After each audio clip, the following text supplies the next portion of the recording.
thank you for joining this intercultural sharing of local stories. Hello and welcome everyone to this virtual intercultural sharing of local stories. We are very happy, to have institutions from Indonesia, Thailand, Laos, and Japan. And I'm thankful for UNIMAS and the Faculty of Language and Communication for initiating this program. And I hope that this event will have a strong impact on all of us. And in all honesty, your presence meant a lot of to us in efforts to forge closer ties with one another. As I view the Facebook page set up especially for this event, there are many interesting local stories to be shared, and I'm sure some, if not all, of these stories share the same spirit and wisdom of the people of Asia and Southeast Asia. Local stories in their own language or languages are an important part of any culture.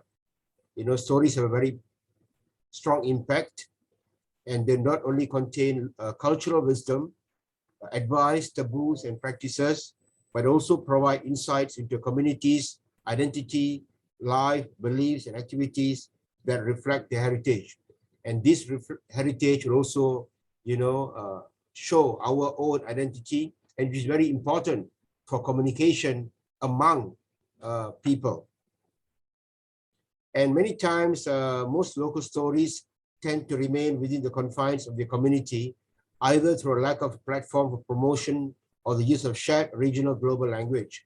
Therefore, platforms such as this one we are experiencing today provides a venue for young people to share their stories from their own local national culture in English with others across the region and globally in efforts to foster great understanding of one another's heritage. Happiness, peace is the key word.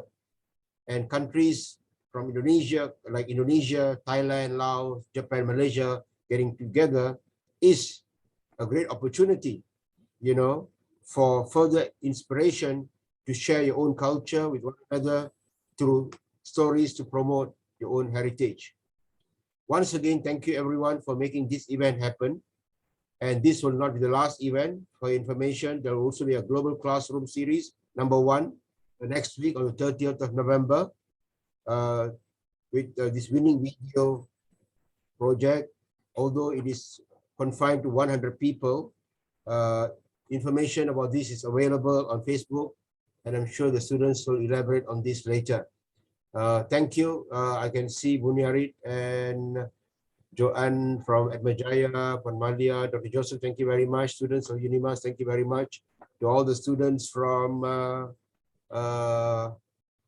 Indonesia, Thailand, as in Takshin, Laos, Japan, thank you very much. Utsunomiya and Singkang and Pontianak, thank you very much. We hope we will have more collaborations. And of course, this kind of event, I think is very important. And what we learned from this COVID, it's not a curse, and a COVID has actually encouraged us to get together, not only within the country, but also across the country. We should thank COVID, I suppose, for allowing us to be together. Once again, thank you very much and have a good time. Thank you. Bye-bye. Over to you, Esther. Thank you so much, Prof. Dr. Ambika, for the wonderful opening remarks. Our event today will start with the video presentation of UNIMAS, followed by Ponticus Communicus Pontianak, Singka Education Training Center, Sauska Institute of Technology, Taksin University, Universitas Catholic Indonesia Atmajaya, and lastly, Utsunomiya University. There will be a 3-minute Q&A session after each video presentation of the Institute. Also, here is a reminder for all the presenters. When your video is presented, please turn on your camera as we will be having a Q&A session. For participants, you are free to turn on your camera during the event. So, without further ado, let's start our event. Our first presentation of today is UNIMAS, a short video prepared by 5 students of Faculty of Language and Communication UNIMAS on the legend of Princess Santubo and Princess Sejinjang will be shown, followed by a 3-minute Q&A session. So let's invite Unimas team to share their local story. Hello, I'm Hazika. Hello, my name is Aisingari Sunukino. Hi, I'm Dayang Fairuz. Hello everyone, I'm Zuleika. Hello, my name is Joy, and today we present to you the legend of Putri Santubo and Putri Sejinjang. So, who are these two princes? It is believed that these two princes are from the paradise and both of them are sisters. It is believed that both of them were sent to Earth to maintain peace, but at the end of the story, both of them have cursed to become an island and a mountain. Dear host, I cannot see the Continuing video. today's presentations, Could you there repeat? are a few interesting Hello? points that I want to share about this. Sorry, please do not interrupt the session. I know there is ting tong and I would like to, I'm working on it. Thank you very much. Please do not interrupt. Joseph, the video has no image, Joseph. Okay, all right. Okay, just give me a moment. I'll start back. Yeah, just give me a moment. Okay, Yeah? thank you. Sorry. Okay, I'll start this back. Give me a minute. Just hang on. Yeah. Okay. I'm trying to figure out the ting tong situation at the moment. So please bear with us for this because this is the setting that's been there. Just hang on a minute. Yeah. Thank you.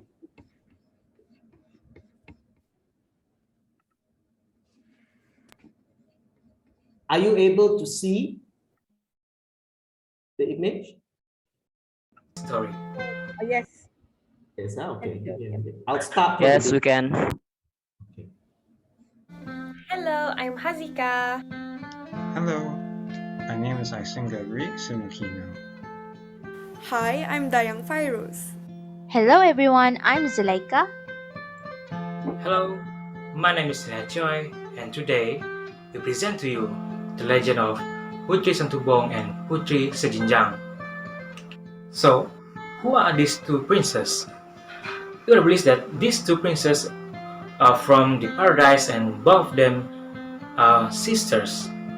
It is believed that both of them were sent to Earth to maintain peace, but at the end of the story, both of them have cursed to become an island and a mountain. Continuing today's presentations, there are a few interesting points that I want to share about this story. Point number 1.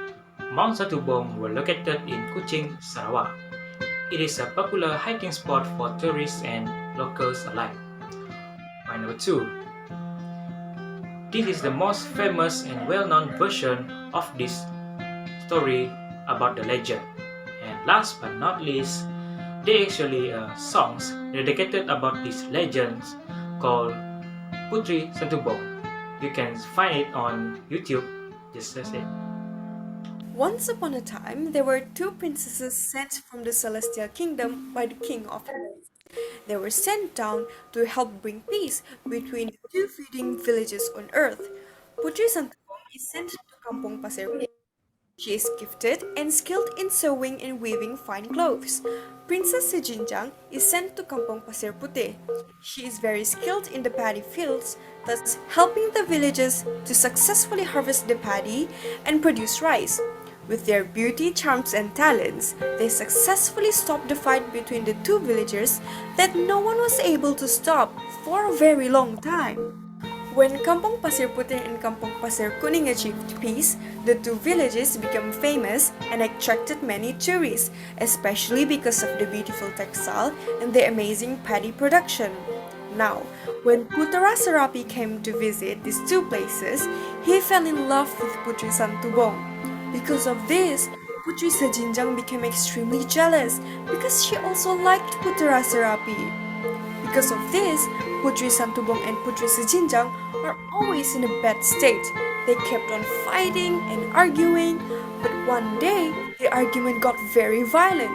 Putri Sejinjang hit Putri Santubong's cheeks with the pestle she used in the paddy field. Putri Santubong too hurt Putri Sejinjang by throwing the weaver's beam to Putri Sejinjang's face. When the news reached the King of Heavens, he got very angry. The two princesses were sent down to earth to stop the two villages from fighting. But now they are the ones who are fighting. Because of this, he cursed Putri Santubong and Putri Sejinjang to be Mount Santubong and Pulau Kera. He also cursed Putra Serapi to be Mount Serapi, but is placed far away from Mount Santubong and Pulau Kera. Now, how is this legend related today? This story basically talks about two women, sisters, hating each other because of love. This story also shows how women should know their self-worth and not trading it for ridiculous and unnecessary drama. Women should have the power to make their own decision and stand up for themselves, like say no. Women nowadays, besides standing for themselves, they have to stand for each other. To further promote this story of Princess Santubong and Princess Sejinjang or any other local stories, we urge filmmakers in Malaysia to produce remakes and adaptations in the forms of TV shows, movies, or animations that are up to the quality and standards of an international film. This will encourage not just Malaysian but also other people from other countries as well to know more about Malaysian local story. We also urge Malaysian filmmakers to collaborate with video streaming services such as View, Ichi, Amazon, or Netflix because we can see now they are trending in the growth of subscribers to their services. And we can take an example from Squid Game, a Korean TV show that has been popularized by Netflix. Now people around the world know about Squid Game and also their traditional game.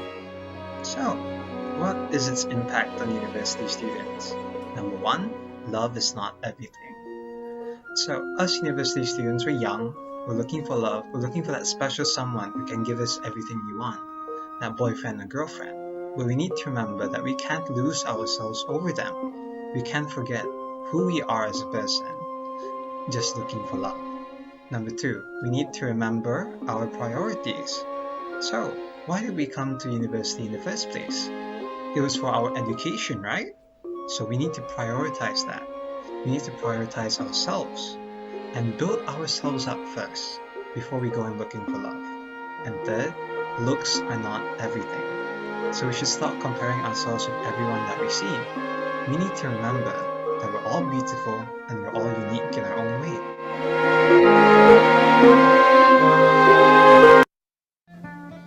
Hello. Thank you so much for that wonderful video presentation, Unimas team. So now, we'll open the floor for 3 minutes Q&A session. Dear participants, you are welcome to ask any question with your mic on or in the chat box. And also, a gentle reminder, please complete the registration in the chat box if you haven't done so. The link will be shared again in the chat box.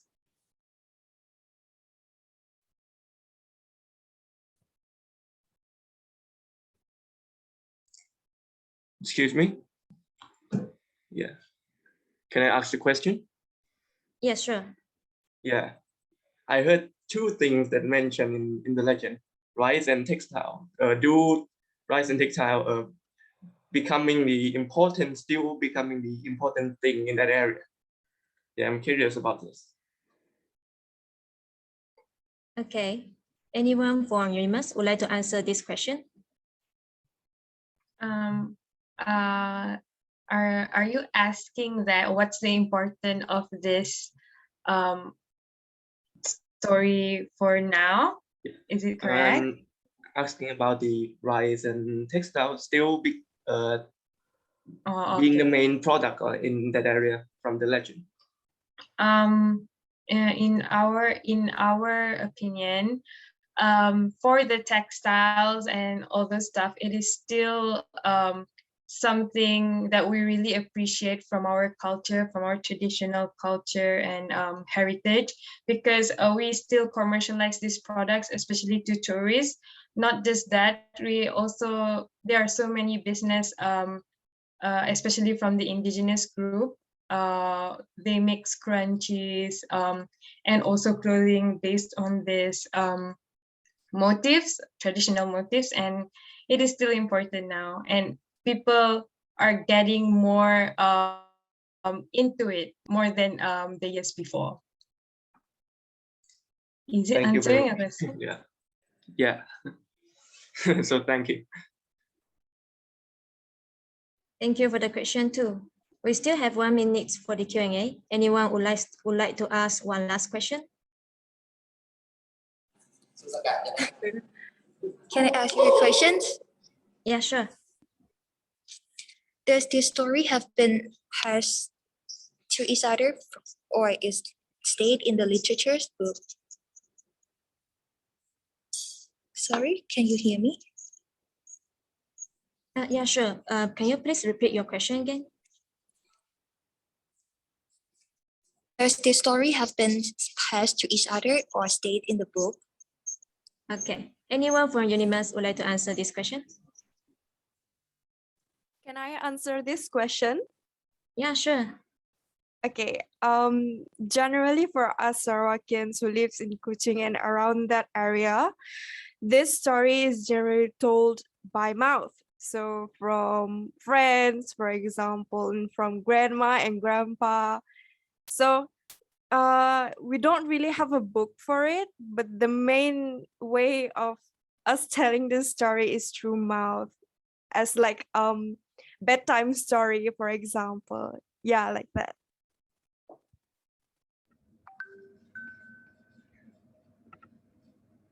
Does that answer your question? Maybe I can add to that answer because yes, please. Okay, there will be a musical. It's a theater on Putri Santubo. I think sometime next month. There's going to be staged at Sarawak Cultural Village. Okay, yeah, it would be great if if there is no COVID. I'm sure some of you might want to watch that theater because it will involve a very high tech and some famous artists going to perform as Putri Santubo at the backdrop of the mountain itself. So it will be interesting. So there are effort made by the state of Sarawak to somehow to bring across this local story about the legend of Gunung Santubo, Putri Santubo and Putri Sejinjang on the platform of theatre. So you can, hopefully that Sarawak Culture Village will upload the theatre or snippet of the theatre in their website. Maybe you can try to look for information at Sarawak Culture Village website. They are promoting this theatre, which will be coming soon. Thank you. Yeah, thank you for all the questions and also thank you for the additional info, Dr. Malia. So next, let's invite Ponticus Communicus Pontianak to share their local story. Indonesian mystical creature, Kuyang, presented by 5 students of the Polytechnic of Health, the Ministry of Health Pontianak.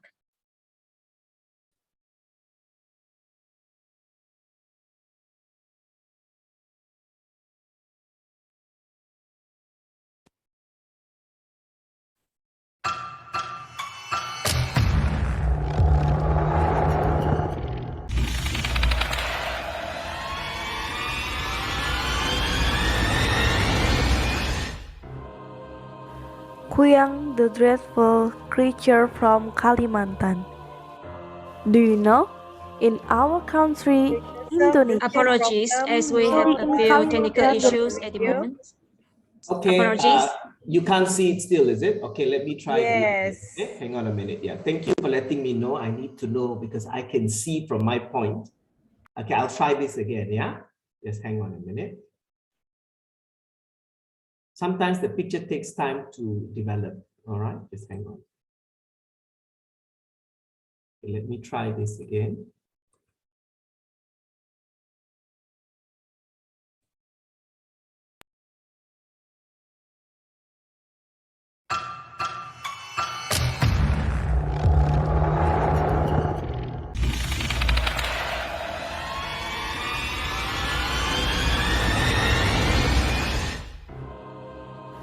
Kuyang, the dreadful creature from Kalimantan. Do you know? In our country, Indonesia, especially in Kalimantan, there is a creature that described as a figure of a woman with danger long hair and leaving only her internal organs.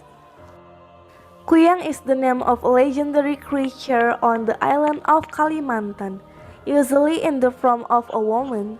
They can detach their hair from any part of their body and fly with their organs such as the heart, liver, intestines, and kidneys. When Kuyang flies at night, there is usually some kind of red light or small fire that follows it. Kuyang is an ordinary human being who during the day blends in with the society. However, they will go for hunt at night carrying only their head and internal organs.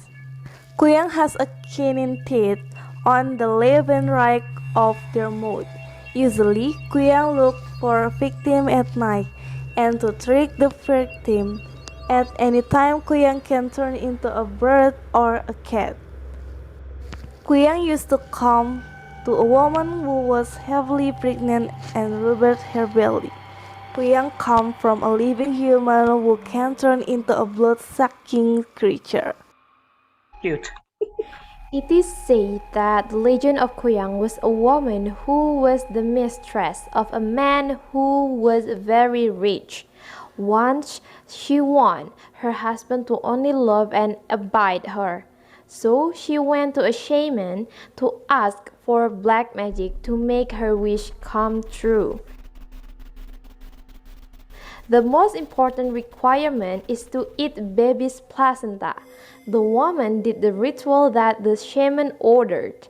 In an instant, the woman turned into a scary figure of Kuyang. Therefore, there were no more pregnant women in many villages at that time. Kuyang was finally crying with a scary voice. So there was a man who heard the voice. The person was surprised to see a very scary creature. The Kuyang finally asked for help to bring her body home and would reward him jewelry if the man wanted to help her.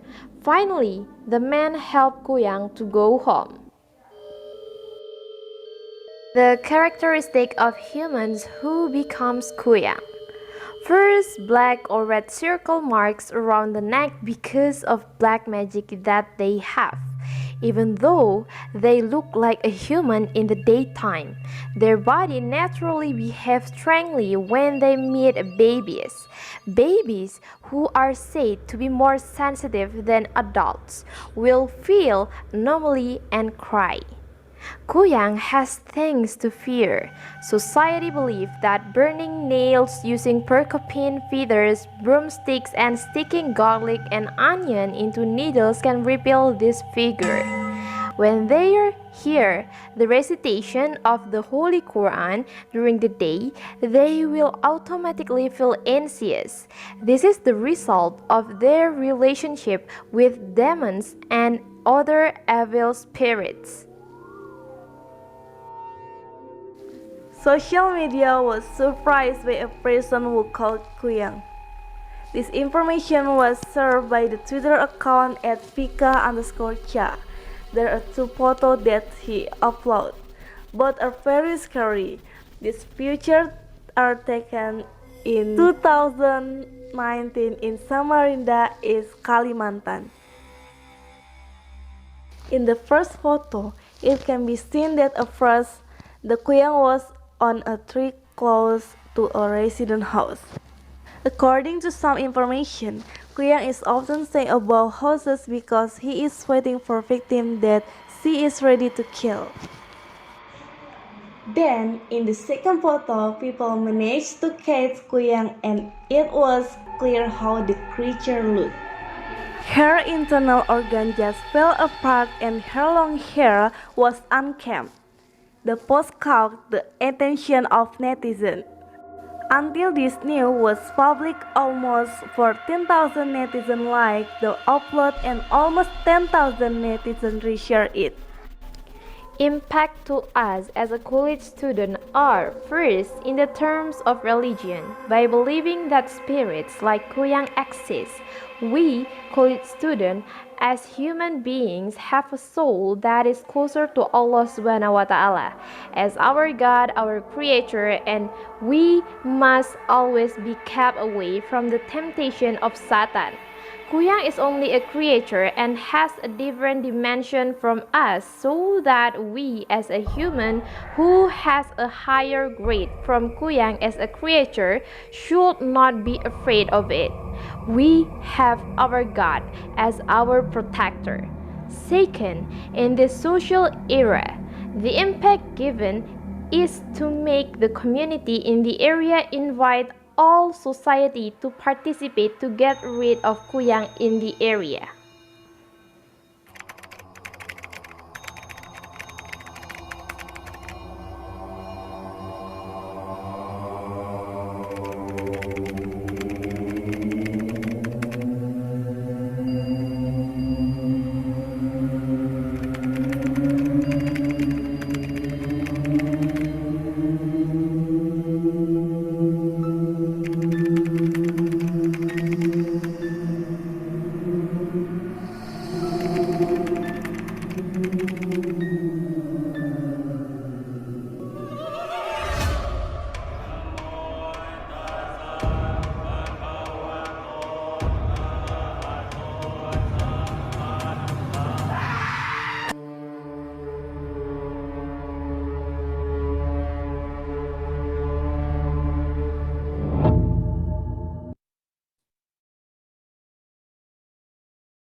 Thank you so much for such a wonderful story.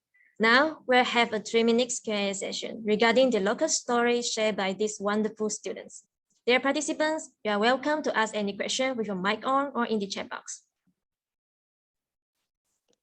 Can you hear me?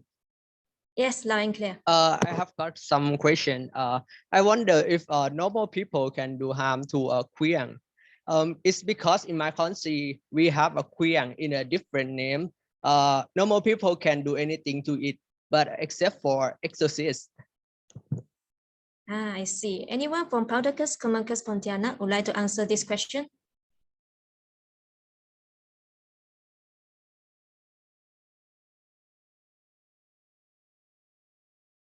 Anyone?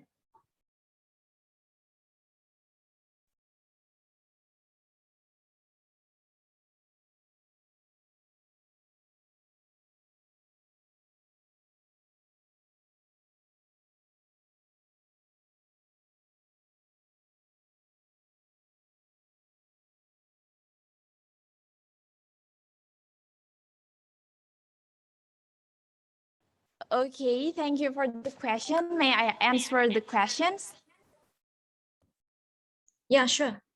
Okay, about the questions, in Indonesia, we have Kuyang, and Kuyang is a black magic or some signs that apply to make the person like us, like freaking like us, like that.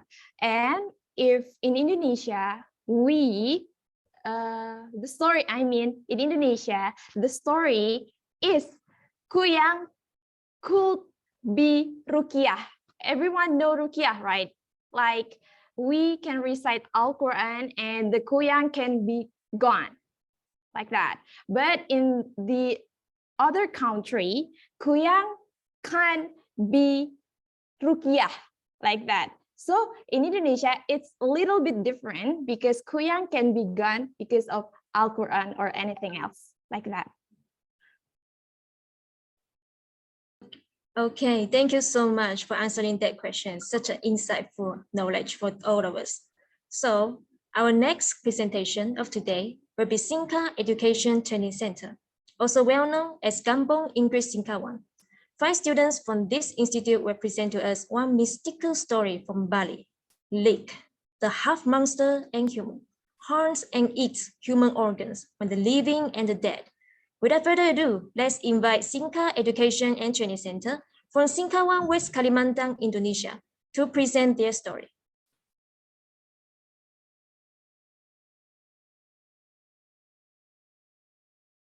Indonesia is a country of 1,000 islands, which one of them is Bali.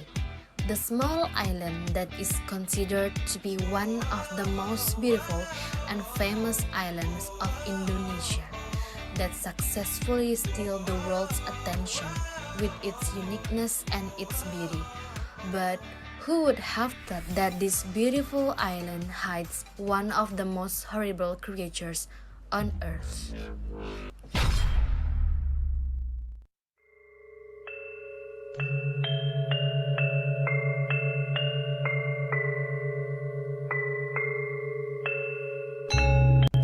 Leak is considered to be one of the famous deadly witchery in Bali.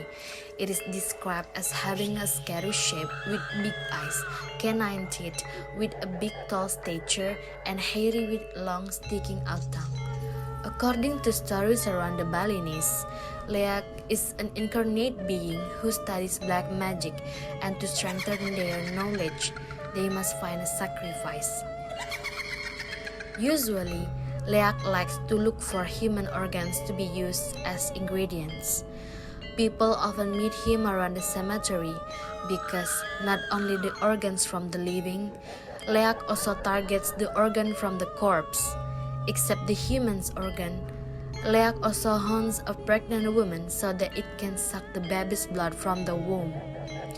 During the day, Leak will turn back into an ordinary human, but by the night, it becomes that evil hunter.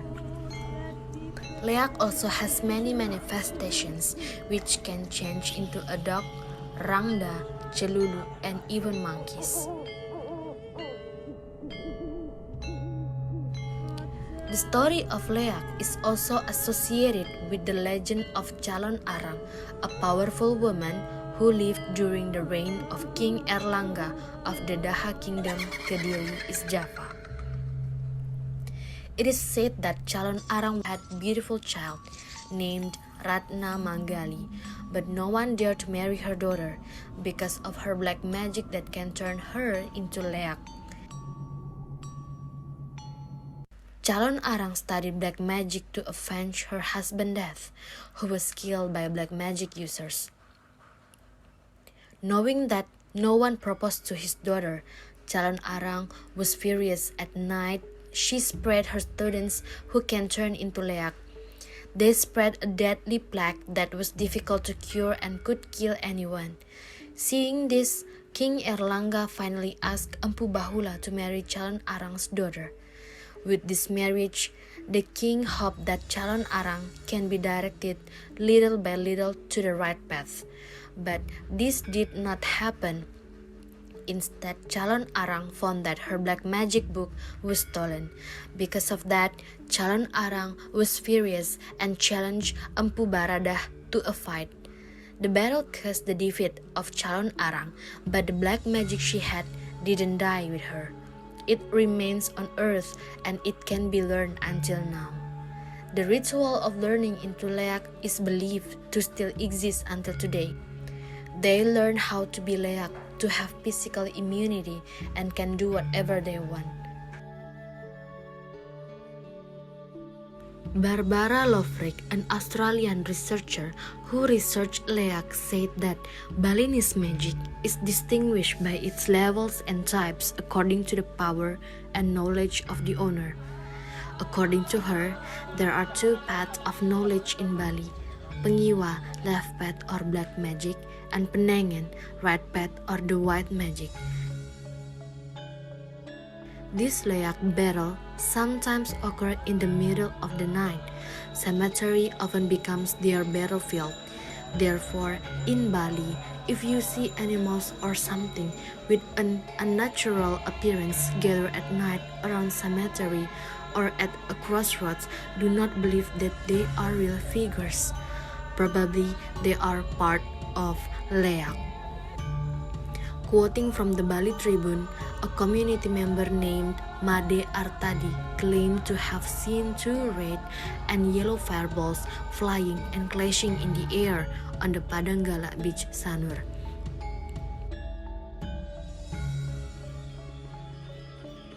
The story of Calon Arang's battle was later raised in the art of barong dance. This dance is an introduction for ordinary people to understand the concept of balance which is part of the principles of Balinese life. The dance always starts with two cute monkeys teasing Barong. Then the evil Rangda appears and tries to use black magic on the male dancers. Then he ordered them to kill themselves. This dance ends with the final fight between Barong and Rangda. Barong won the battle and evil was defeated. This dance is usually performed during the Galungan festival. This is still commonly done in the daily life of Balinese people.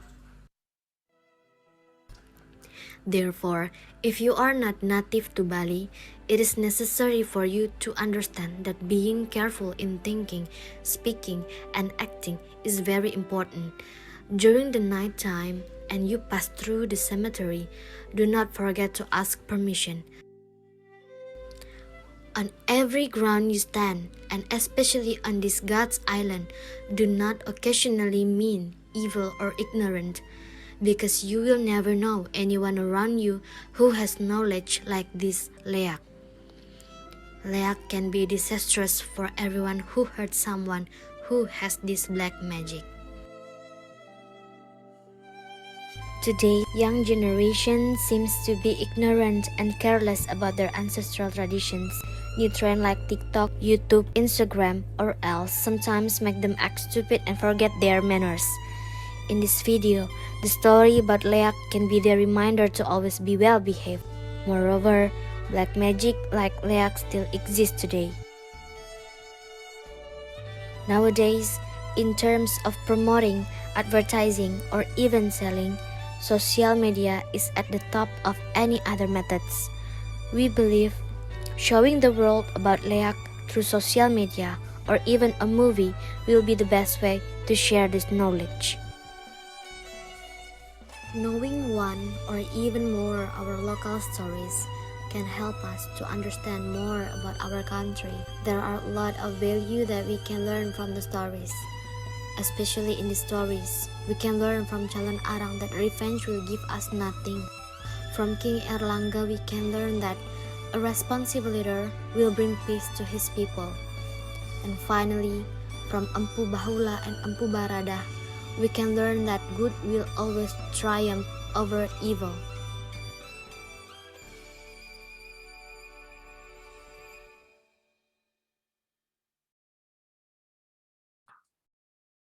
Thank you so much for that fantastic video presentation. Now, let's begin our 3 minutes Q&A session. Dear participants, again, you are welcome to ask any question with your mic on or in the chat box. Hello. Yes. Yes, can hear you. Hello. Can I go first? Sure. Okay. Do you have like a certain celebration or like a feast for this liak? Because in my hometown we have a similar creature. It's called ipok, and we have a feast called pesta kawul, which we have to feed the creature so that it brings prosperity and good luck to the town. If we don't, maybe they will bring like storms and the fishermen cannot go fishing and there's no income for the town. Is there like a similar celebration for that? Okay. Can I answer the questions? Yeah, sure. Yeah. Thank you for the questions. By the way, in my hometown in Bali, so we have such a celebration for this Lea. Not only for this Lea, especially where with the big days on Hindu. So we go to temple and then the Barong and then the Rangda, so we have such pray for them because we believe that we not live in the real in the real life, but they have their real life too. So we are like appreciate that is there exists in the world. So yeah, we have in the Bali. Thank you. Okay, we still have 1 minute for the Q&A session. Anyone would like to ask one last question? Hi, I wanna ask. Yes. Can Yeah. you hear me? A bit breaking apart. Okay. So, hi, I'm Majaya. Oh, okay, wait. What about now? Is it clear? Yes. Oh, sorry, I can't Okay, hear. I hope. Okay, what about Oh. now? Much Yeah, clearer. it's better. Okay, so my question is, do cases where someone gets possessed by the evil of Leak often happen in Bali? Sorry, can you repeat the questions because your connection is not really stable, so yeah, I can hear you well. And AJ, maybe you can put it in the Oh, chat. Oh, yes. Sure. You can put.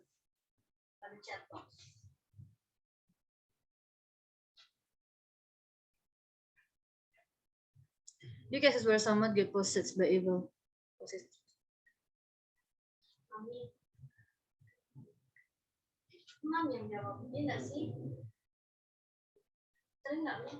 Dapat nih loh. Do cases where someone get possessed by evil of Leia on happen in Bali? Like this. If the in Bali, people who learn Leia can give it the knowledge to their family. So not everyone can learn this Leia knowledge, but if maybe in one of your family learn how to be Leia, they will give it to some of their family. Like that. So not everyone can learn how to be Leia or something to get the strong immunity. Yeah, hope this answer your question, AJ. Is it answer your questions? You may put in the chat. Okay, then thank you. Oh yeah, you're welcome. Okay, thank you for all the questions. So now, let's invite Soska, Institute of Technology for Laos. There will be 6 students presenting the legend of Chao Phang and the soul food of Lao people, where they will talk about the important people in their history and the soul food for all Lao people.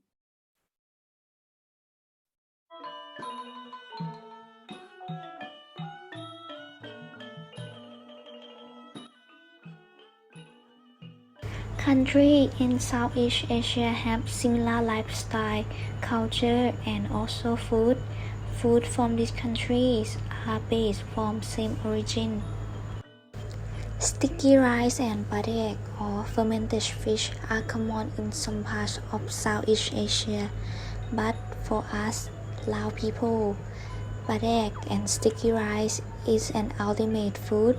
Is it the heart and soul for us? In fact, Lao people consume more sticky rice than any countries in the world. But every meal we have sticky rice. With pork, with chicken, with vegetable. All of Lao people like to eat sticky rice. So now, I will tell you about historical story of Jofangum. Jofangum is the first king of Lao Lansang Kingdom, the former name of Lao PDR. After the consolidation of Lao Lansang in 1353, Jofangum divided the territory with surrounding countries. In 1354, he negotiated a border agreement with Vietnam based on the principles of geography and traditional culture. They agreed from Jofangum's words that says, the people living in the house with less flour eat sticky rice khao niao with fermented fish badek, and brewing care Laos are Lao citizens. The words that Jofangum said were a history of the Lao people had lived with the words, and that was something that we always practiced and taught to our children. From the historical story of Laos shows that no matter how much time has passed, but the things that won't disappear from Lao people are the traditional and cultural way of life. And as you know, Lao people commonly live a traditional way of life, and especially Lao food is another distinct part of our culture that show the whole meaning of being Lao people. And of course, you cannot talk about Lao food without mentioning about badak and sticky rice. Most families in Laos start the day with sticky rice, and one of the most important ingredients that cannot be forgotten for Lao people is fermented fish, or we call badak. Badak is a traditional ingredient for almost Lao dishes, and it can even be eaten as a food by ancestors in the past. And the elder in my country say that even there is nothing to eat, only by possessing a fermented fish or padang and sticky rice you can survive. Students studying abroad will miss the local food so much. In the morning, before students go to school or university, they will eat sticky rice with various food because they are easy to eat and full. Fermented fish is a very important ingredient in each dish. For example, lab is an auspicious dish, hence the name lab, which means luck and wealth. Lab is served in celebrations or festivals and is a favorite dish of Lao people's homes. Another important menu is papaya salad.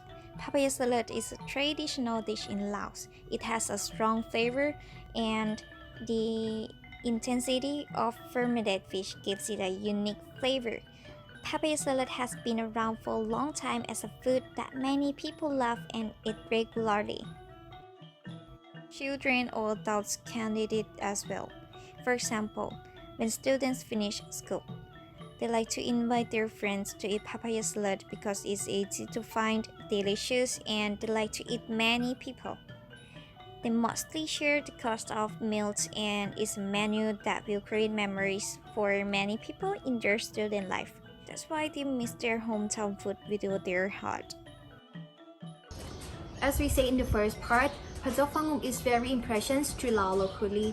Not just only the interesting story, but also the things that he have taught us is very meaningful to Laos people. So that has become more important to us to this day.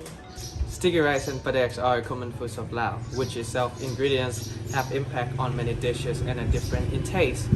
What makes Lao dishes different? Lao youth should retaining the lessons and hone on what it means to be Laos, to aim for the new generations to recognize and to be remaining in the futures. Do you have any way to encourage the new generations or the foreigners to not think about the story? Me as an adult, I think we should make a short movie contest about Pachafangum, so let the volunteer participate and share widely view about stories. The movie should have subtitles or option in languages so the foreigner can understand too. Yeah, I agree. Maybe we might perform the story during the festival or the special event. So it's not just only for the entertainment, but they will achieve some of the knowledge from the story too. Furthermore, is to add the story in a part of education, might be in the learning courses or books for students to read. Besides, is to share the story in a social media, so the persons who are interested and the foreigner can be able to notice about Pachafangum. In our country, we still have a lot of incredible cultural places to visit. A different place comes with a different interesting story. We have so much pleasures to welcome everyone to visit Laos, and I'm sure you will have a great experience and a very enjoyable trip. Travel good mood. Chose Laos. Thank you so much for your video presentation, Laos team. Now, we'll open the floor for a 3-minute Q&A session. Dear participants, you are welcome to ask any question with your mic on or in the chat box. And once again, And once again, please complete the registration in the chat box. The link will be shared again in the chat box. Okay, you may ask your question now. Hi. My name is Putri, and I have one question here. Are people of Laos eat as the sticky rice just on the festival day? Anyone for Laos would like to answer this question? Thank you.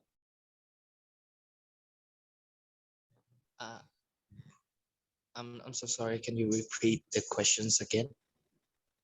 All right.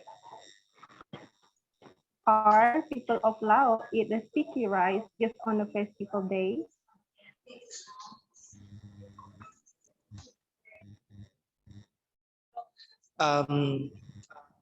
Thank you for the questions. Actually, we eat it every time. Like most of the dish, we have sticky rice with it every time. Like for most of Lao people here. And yeah, did I answer your questions? Yeah, of course. Thank you. Thank you for the question. We still have 2 minutes for the Q&A. Anyone would like to also? Can I ask another question? Yeah, sure. Yeah, apart from khao niao as a main dish, do Lao people use khao niao as a sweet or some dessert? Yeah. Thank you for the question. Anyone for Laos team would like to answer this question?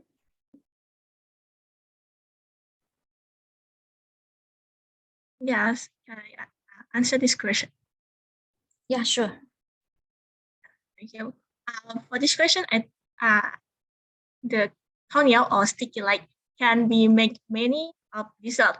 Like we can use khao niao to make. We can eat with mango and sweet of coconut milk. Like we love we call khao niao mak muang. It's the same as in Thailand that also have the same dessert like this. Yeah. Thank you for answering that question. May I have a question, please? Can you hear me? Hello, can you hear me? Yes. Okay. Yeah. Could I ask a question? Okay. Imagine if you had to cook American food, okay, and you have your main ingredients are sticky rice and bread. Okay, I want to know what kind of food will it be? Okay. Anyone would like to answer this question? For Laos team?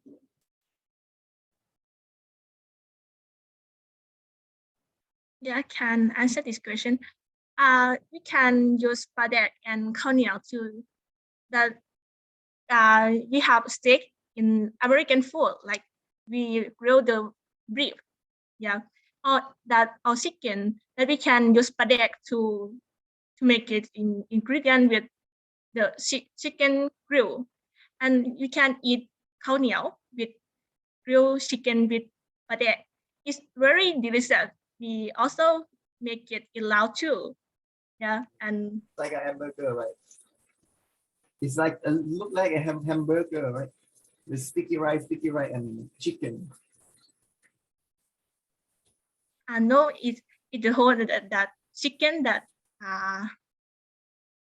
been chicken or the chicken that after we cook it, like we use padek and some suri and fish sauce and salt, and then we mix it together and grill it. Yeah, and we eat it with khao niao. It's very delicious. Okay, thank you for answering the questions. So now our fifth presentation will be Taksin University. They will be sharing a local Thailand story, The Legend of Nora, Arts, Faith, and Soul, presented by 4 students of Education English majors, Taksin University in Songkhla, Thailand.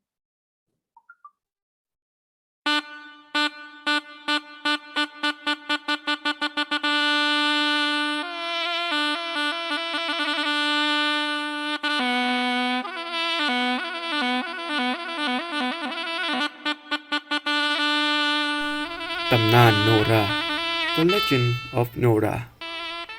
Nora is a form of traditional folk performing arts that is popular in the southern region of Thailand. The main element and characteristic of Nora are dancing along with traditional music, mostly beating of the percussion and carried the melody by traditional flute.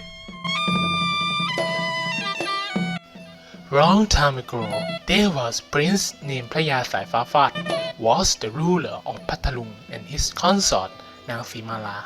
They has a daughter named Nang Nuantong Samli.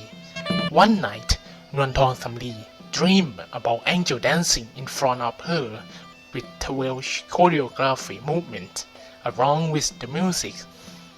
After that dream, she tried to practice and follow those angel performance with her chaperone and servant. One day, she got a mysterious pregnancy, but she was still dancing with others as usual. Soon after, Papaya Salad intended to watch her daughter's performance. The prince noticed that Nuantong Samli got pregnant. He immediately interrogated her about the cause. She told her father she had eaten lotus pollen, but he didn't believe it. The prince put her into exile by floating on the rough at sea with all of her servants, because her actions brought disgrace to the family.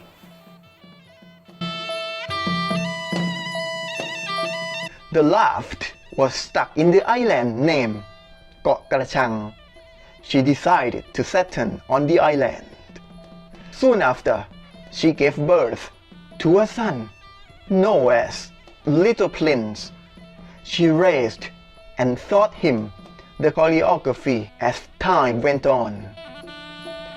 When the Little Prince has grown up, he traveled by a mission ship to his grandfather's city to perform the dance. As soon as Papaya Salad knew his grandson's story, he commanded noblemen to summon the Little Prince and his mother to return to the palace. Papaya Salad conducted a welcoming ceremony and dancing performance.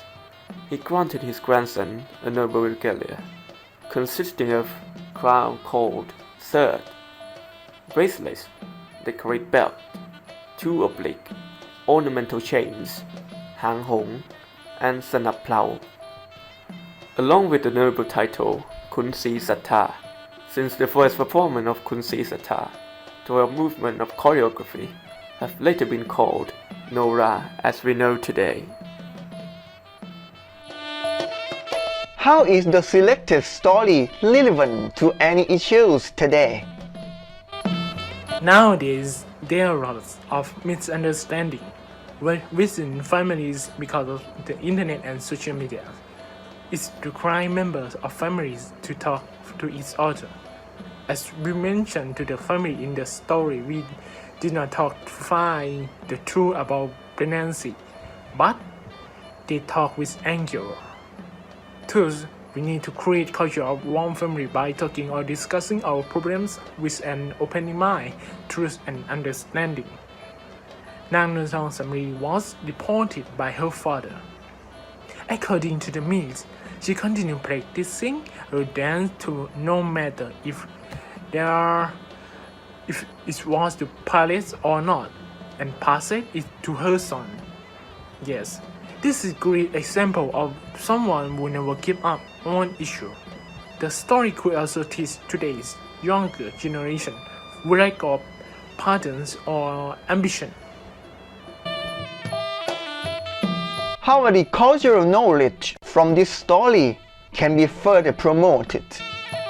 Nora lives in the heart of southern people even after 100 of years have been gone by. It is critical to preserve it for the future generation. It doesn't matter if it's a music, video, or broadcast, because almost all of them are available to the public. This legend can be promoted in many ways. Today, internet can be accessed easily by using websites, ebooks, or other public encyclopedia in many languages, which people can search through. Moreover, it can be integrated with interested things in order to make it attractive.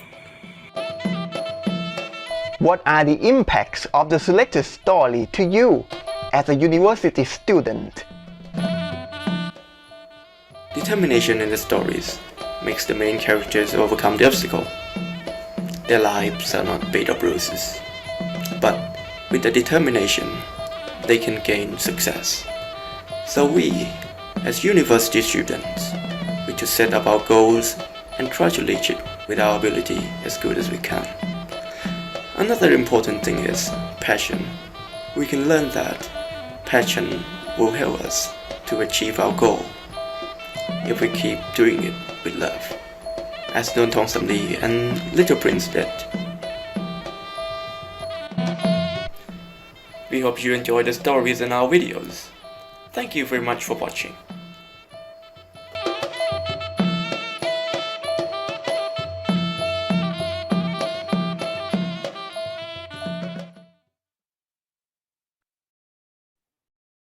Thank you so much for that wonderful video presentation, Taksin University. So now we'll open the floor for a 3 minutes Q&A session. Dear participants, once again, you are welcome to ask any question with your mic on or in the chat box. May I ask a question? Yeah, sure. Yeah. My question is, are Nora could be danced or performed by another person from another country? Thank you. Thank you for the question. Anyone for Taksin University would like to answer this question? Yeah, can I answer this question? Yes, of course. So when they dance, sometimes they sing a poetry with the music also. There are various types of performance of Nora. Just dancing along the music and also singing when they're performing the dance. Is that answer your question? Yes, thank you. Thank you for answering that question, Taksin University. We still have 2 minutes for the Q&A session. Anyone would like to ask any question? I have a question. Yeah, you can ask. I just want to know about your opinion from you as a new generation. As you know that in today world, the young people are interested in the new thing like hip hop, K-pop, or the new technology. So I want to know that in your opinion, are there any way to motivate the future generation about this beautiful art? Like, for example, to lead them still appreciate and continue this beautiful art in the future.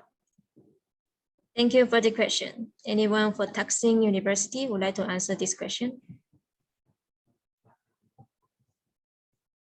Can I answer it? Yeah, sure. In my area, they try to add the performance in many activities because they try to maintain it, and also they some like a famous actor make the film about it. There are 2 films now at this moment about the Nora. First one is Search from Ekachai Sivichai, and another one is Nora. It tells us that our story that we presented today.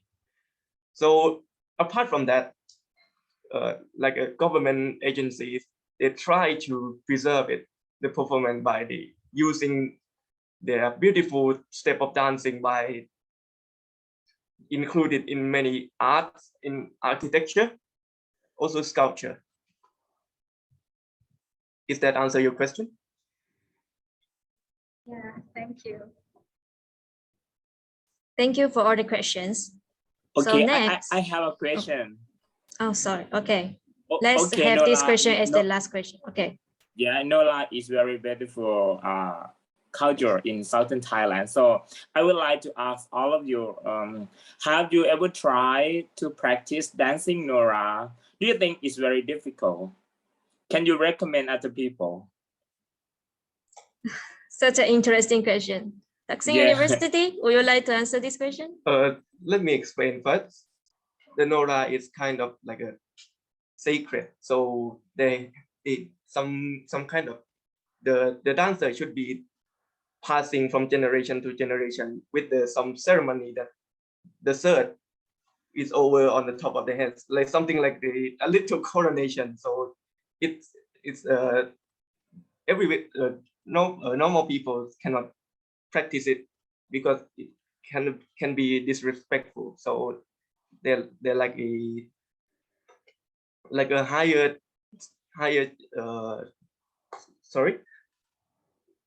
people, like elite people, but normal people can watch it and enjoy it. So you mean not everyone can dance Nora or not? Do you mean right? Yeah. I mean, what do you passing mean? from generation to generation. So if you want to dancing with the costume, you need to be your mom. You should be Nora.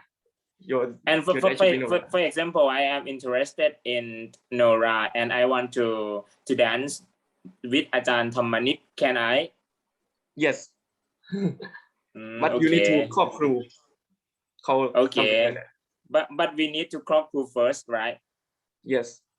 It's like a very ceremony, right? Important ceremony. It is the ceremony that like passing from the Ajahn, from teacher to the student, something like that. Okay, thank you, Kap. Thank you, Kap. Okay, thank you so much for all the questions and all the insightful answers from Taksin University. The sixth presentation of today's event is Universitas Katolik Indonesia Atmajaya. 6 students from this institute will present to us the Kasuari and the origin of the Simat clan. What is the relationship between the Simat, one of the tribe in Papua, and Kasuari, which has become one of the icons of the national sports event in province of Papua? Let's watch the video together. Kasuari is one of the native birds of Papua. Kasuaris can be found in the deep forest and widely spread across the as we have a few technical issue. Please wait a moment. Hang on, yeah.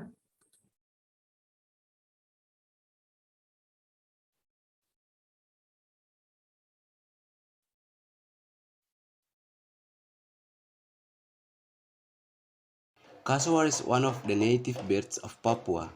Kasuaris can be found in the deep forest and widely spread across the mountainous areas of New Guinea.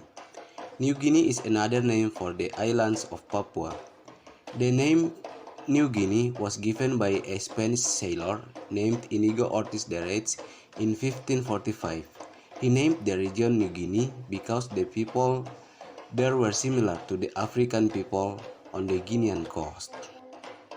Papua is located in the eastern tip and is one of the biggest islands in Indonesia. Administratively, this island caters to provinces named Papua and West Papua.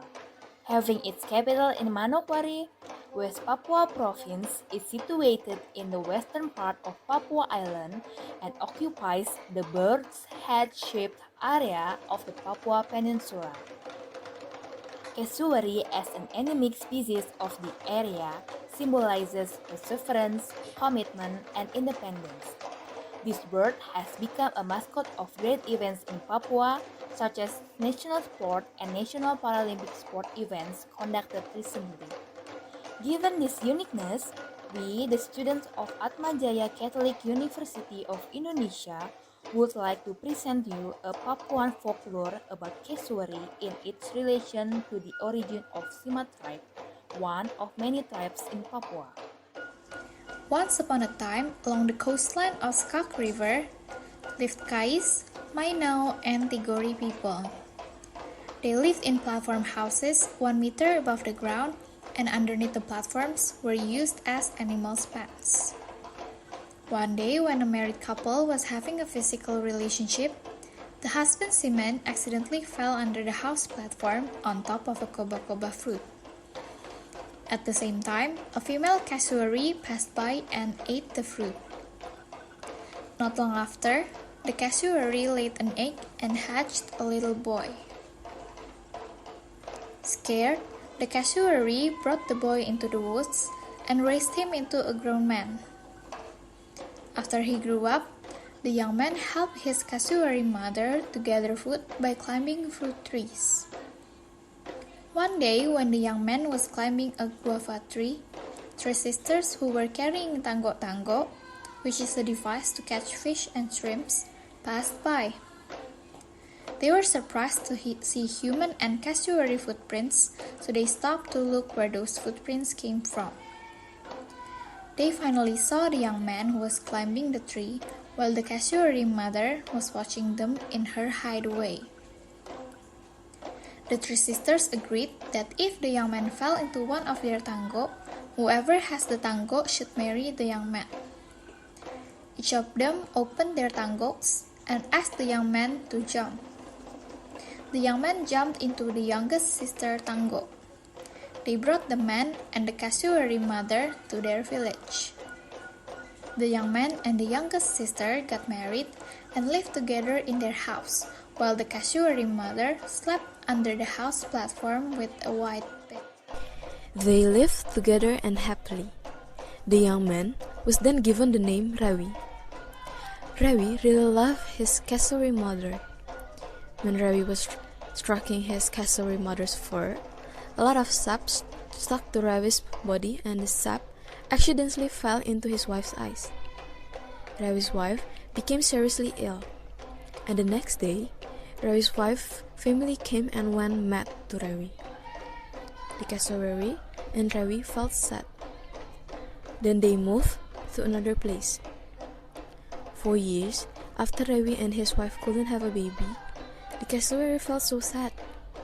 And after Rawi and his wife left, the Kasuari took a machete and cut off both its legs and its wings. Then she put the 4 pieces of the body in each corner of the furnace, while the bones of her mother's butt, spine, and bun are in the corner of the kitchen. The Kasuari died, but strangely, the piece of its body changed to be a human. In the afternoon, when Rawi came home, his mother Kasuari is dead. Rawi cried and buried his mother, big family in the house, by Rawi, given the family name Simat, which means Kasuari. Well, actually, the story signifies not exclusively to the Simat clan, who treasured Kasuari as an origin to their clan, but as a whole family relationship in Indonesia. In Indonesia, we see family relationships as an important thing in our lives. It doesn't matter how old you are or whether you have been married and have kids, you will always be a parent's child. Indonesian families love and will always have each other's back. As we can see, that Rawi loved his mother dearly by the way he carries his mother's feathers and cared for her by taking turns gathering food, as previously his mother had done while he was a baby. His mother also loved him too, as in the end of the story, she was ready to sacrifice herself to give her beloved son children. And another thing is, in Indonesia, it is common for children to live with their parents until they are married. This is depicted in the story as Rawi and his mother kept living together after he was married and even moved his home with his mother. In the end, Indonesian people are a family-oriented community who care about others and help each other in need. Riveting, isn't it? So the cultural knowledge we can gain from this story is the figure of the Kasuari itself. Animals can be a part of a family as well. Furthermore, the Kasuari serves as a unifying factor in a family and in the tribe. The Kasuari represents how a mother is willing and brave to sacrifice herself for the sake of her family. As a result, eating Kasuari meat and eggs is forbidden for the Simat tribe because their tribes are descended from these animals. Impacts of the selected story to me as a university student, it is in Indonesian blood that family is number one apart from anything else. As students, we may hang out with friends and have a new relationship after feeling a broken heart. What if we have problems and think we can cope with them well? Actually, we can't. Hence, we can ask for help from family so that they can take care of you and get your back. Likewise in the story, what Rui's mother-in-law said, she insults Rui implicitly but then his mother and himself take action to leave the house instead.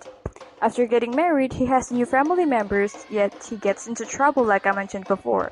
Ultimately, it doesn't mean anything. Eventually, his mother is the last choice of life to lean on. In conclusion, this story has impacted me to become more realized. Lean on to family is essential, and also impacts the skill of decision making because being an Indonesian university student, family has unconsciously influenced decision making. Sometimes they give decisions or things that are considered good without any discussion first in an authoritative way.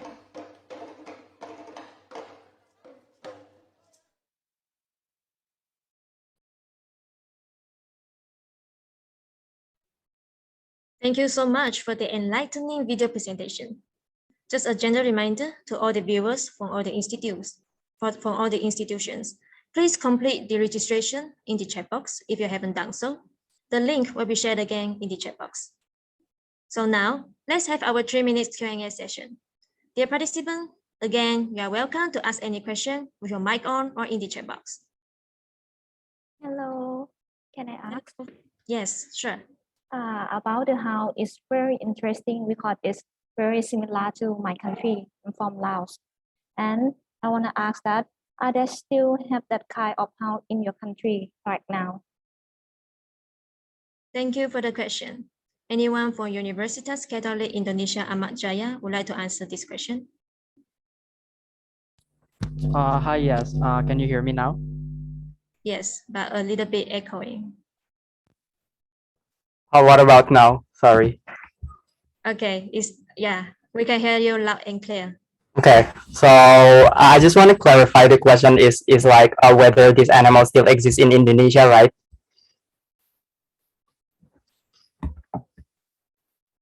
Is it right? Sorry.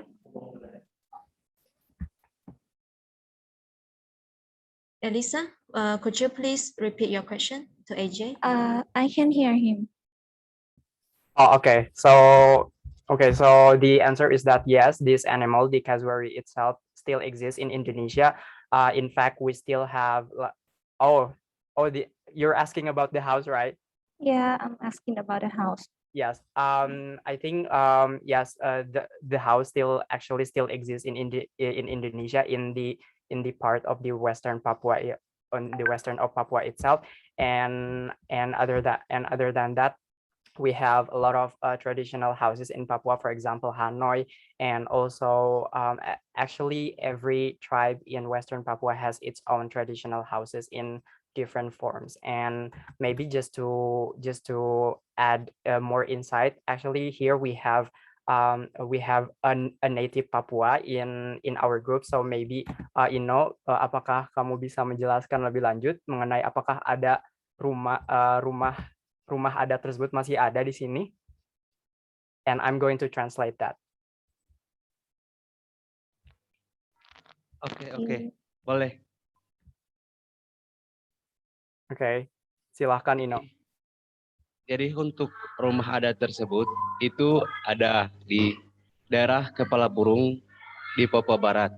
Yeah, so for the traditional house, it still exists in the area of head of the Papua Island. Ya, nama rumah adatnya Rumah Kaki Seribu. It's called Kaki Seribu, which means 1,000 feet. Does that answer your question? Yes, you are. Okay, thank you. Thank you so much for the question and also the answer. Here is a small reminder. Later we'll have a group photo session. If you would like to have our backdrop, please visit our Facebook group. The link will be shared in the chat box. So now, let's have our last presentation of the day. Utsunomiya University, 3 students from Utsunomiya University, Japan, will present their local story, The Nature of Japan. Let's watch the video together.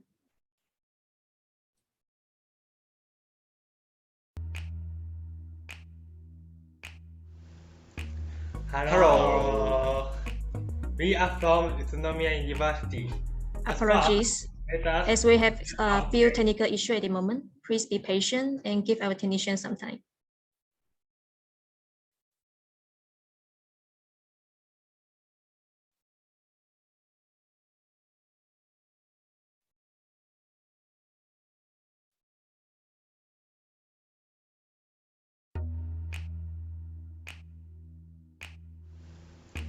Hello. We are from Utsunomiya University. At first, let us introduce ourselves. My name is Leo Shogane. I'm student of Faculty of Regional Design. My name is Hideto Ogura. I'm a student of Faculty of Regional Design too. My name is Takumi Umemoto. I'm a student of Faculty of Agriculture. We are going to talk about nature of Japan.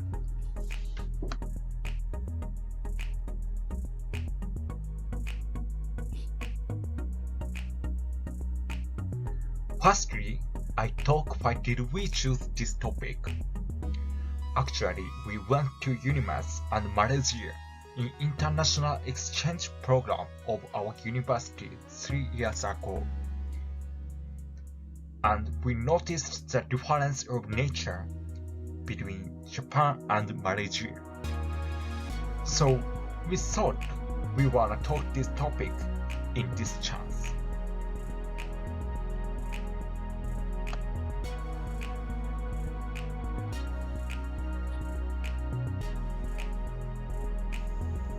Secondly, I talk the feature of Japanese nature. As you saw, 1 year is divided into 4 seasons: spring, summer, autumn, and winter. Each season is completely different. Because of this, nature in Malaysia and Japan is completely different. In Japan, we can see totally different climate. Cause Japan is long group of islands from north to south. So the winter in north part of Japan, for example Hokkaido, and in south part of Japan, for example Okinawa, are totally different. These features make a variety of nature.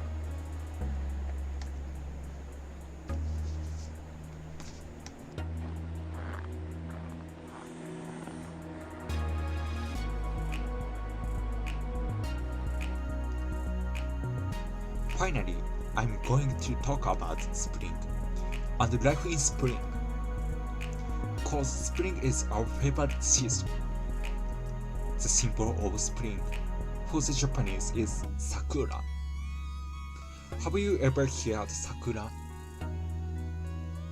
Students of UNIMAS may have heard sakura, cause sakura is the name of building in UNIMAS. In English, sakura is cherry blossom, and Japanese people do ohanami in spring. In English, ohanami is cherry blossom viewing. It is said to have started more than 1,000 years ago. Japanese people do this as a way to feel spring and nature. Cherry blossoms come out between late March and April in Tokyo. In weekend, we enjoy eating and drinking with family, friends, or co-workers under the bloomed cherry blossoms. This is a kind of party. In spring, many people gather at sightseeing spots famous for cherry blossoms. If you come to Japan, I recommend cherry blossom viewing.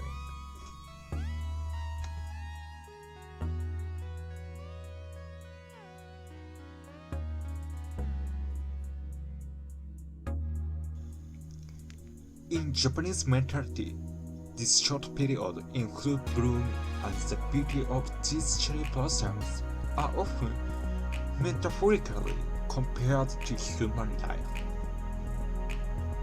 Sakura reminds us how human life is short and fragile, but then again, so beautiful. This is the reason why Japanese love cherry blossoms so much.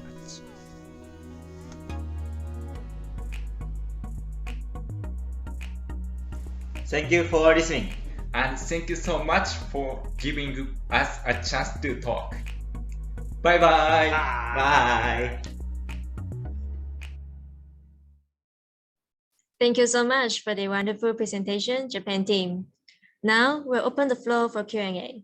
Dear participants, you are welcome to ask any question with your mic on or in the chat box. Can I ask a question? Yeah, sure. Okay. So since a lot of us here, we've never been to Japan, I'd say, and we all definitely want to go there. I wanted to ask, what is the best season for us to go to Japan? See Japan in its like full beauty. What season would it be? Thank you for the question. Anyone from the Japan team would like to answer this question?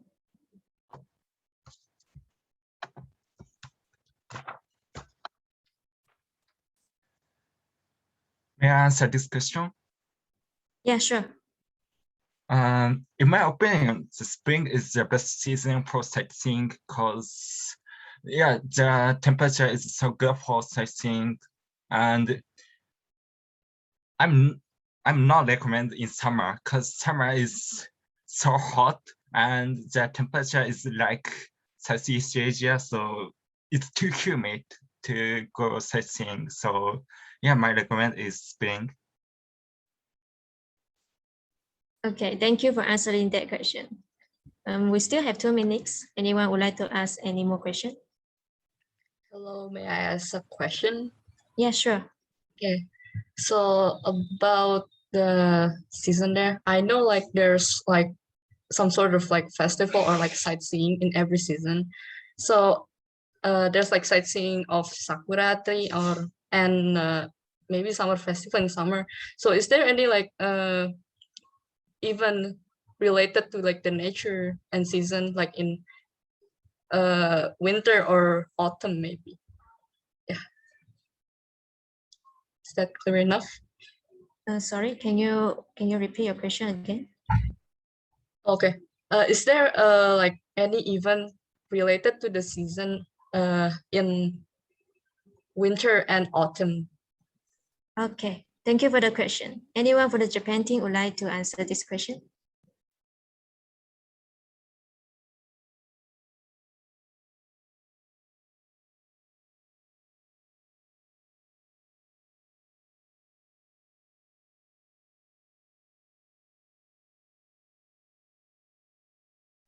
Hideto, you are muted.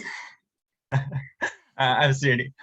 In my opinion, in winter and autumn, many people do like winter sports in autumn and winter. So yeah, if you come to Japan in winter and autumn, I recommend to winter sports like skiing or snowboarding. Okay, hope that answer your question, Kalista. Yes, much understand. Okay, thank you. Okay, thank you for all the questions. So now we have come to the end of our events today.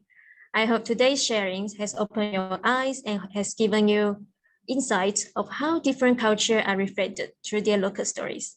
And for your information, the video shared in today's event can also be found on our Facebook page. So please go and check it out if you are interested. The link will be shared in the chat box. And before we, sorry?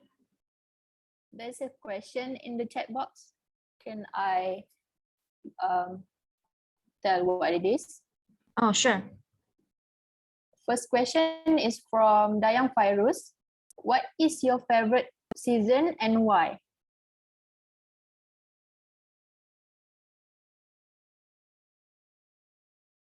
Anyone for the Japan team would like to answer this question? What is your favorite season and why?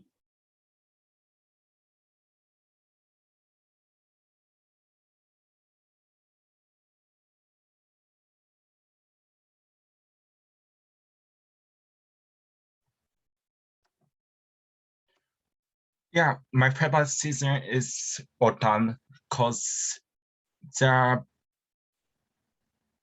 my favorite autumn is also good for temperature to go sightseeing, and every some Japanese go sightseeing to the deeps, the leaves is become red or yellow, and the mountain is covered with the leaf, the tree of colored yellow or red. So the sun is so beautiful. I see. Thank you for answering that question, Hideto. Is there any more question I missed, Nadia? Yes. Another question is, what season is the hardest to prepare for, like with clothing?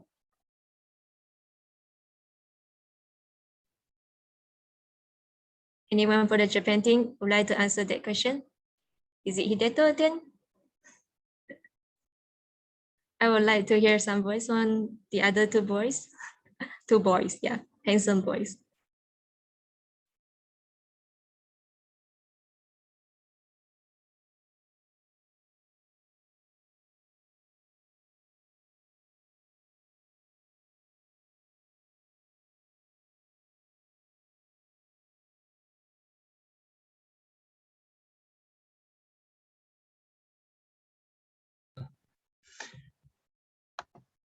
Yeah, I think the winter is the hardest season because people do many clothings, cause like so many clothes like muffler and so on. It's so people need to prepare many clothes in winter, I think. Okay, thank you for answering that, Hideto. So that's all for the Q&A session. And before we end, we would like to promote our global classroom.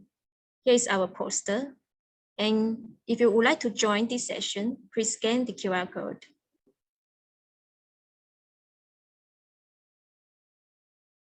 And before we end our section for today, let's go for a quick photo session. Everyone, please open your camera and let our technician Nadia take the pictures. Over to you, Nadia.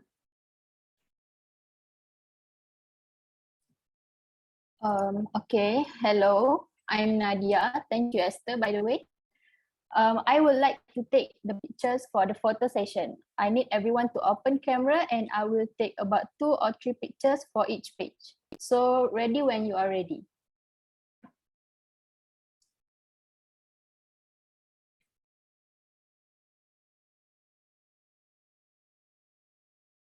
Is everyone ready? Okay, for the first page. Okay, 1, 2, 3, cheese. Next one. 1, 2, 3.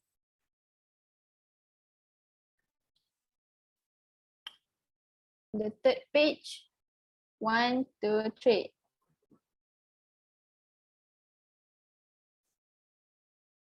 The fourth one. 1, 2, 3.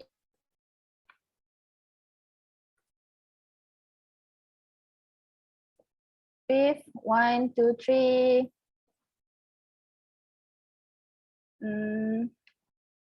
6. 1, 2, 3. 7. 1, 2, 3. The eighth one. 1, 2, 3. And the last one. 1, 2, 3. Okay, thank you, everyone. Okay, thank you so much for that photo session, everyone. Now we have reached the end of the event. On behalf of the Faculty of Language and Communication, UNIMAS, I would like to thank you for joining us today. That being said, thank you so much, everyone. Feel free to leave the call now. Hope to see you all again.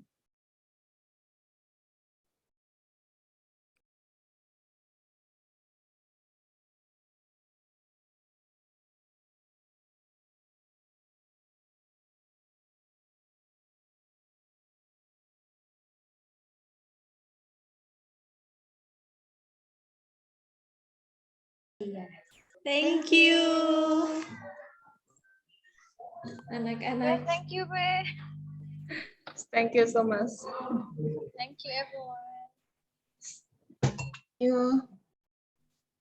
Thank you. Goodbye. Bye. Everyone. Should I leave, Joe, or should we stay? Stay on to the end. We are the host. Thank you, Nimas. Thank you very Thank much. you. Hope to see you again. Thank you. Bye bye. Hope to you soon. Hope to see you soon. Let's chat on Facebook to invite us to chat. Follow me on Instagram. Put on Facebook so that we can like exchange.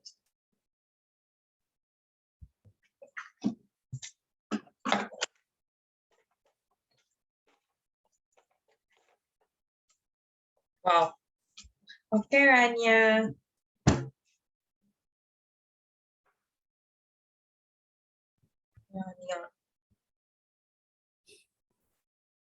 You can share Instagram links all on your Facebook. Okay. Facebook.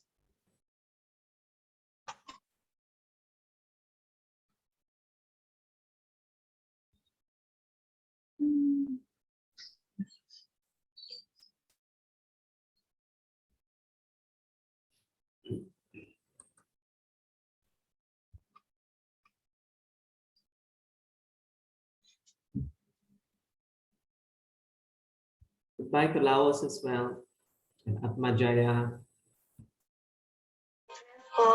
Yellow hair.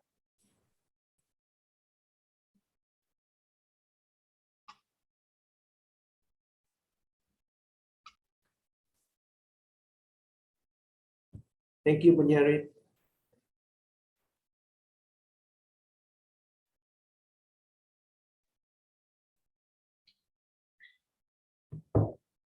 Okay, I think we can, I'm going to shut it off now. Thank you all for a wonderful session. Well done. Thank you very much. Have a wonderful time. We'll meet again. Thank you. Well done. Thank you to everyone who's assisted. Hi, Dr. Bunyarit. Thank you for your presence. Thank you very much. Have a good day. Okay, I'm going to sign off for now. I will share the recording after we are done. Yeah. All right.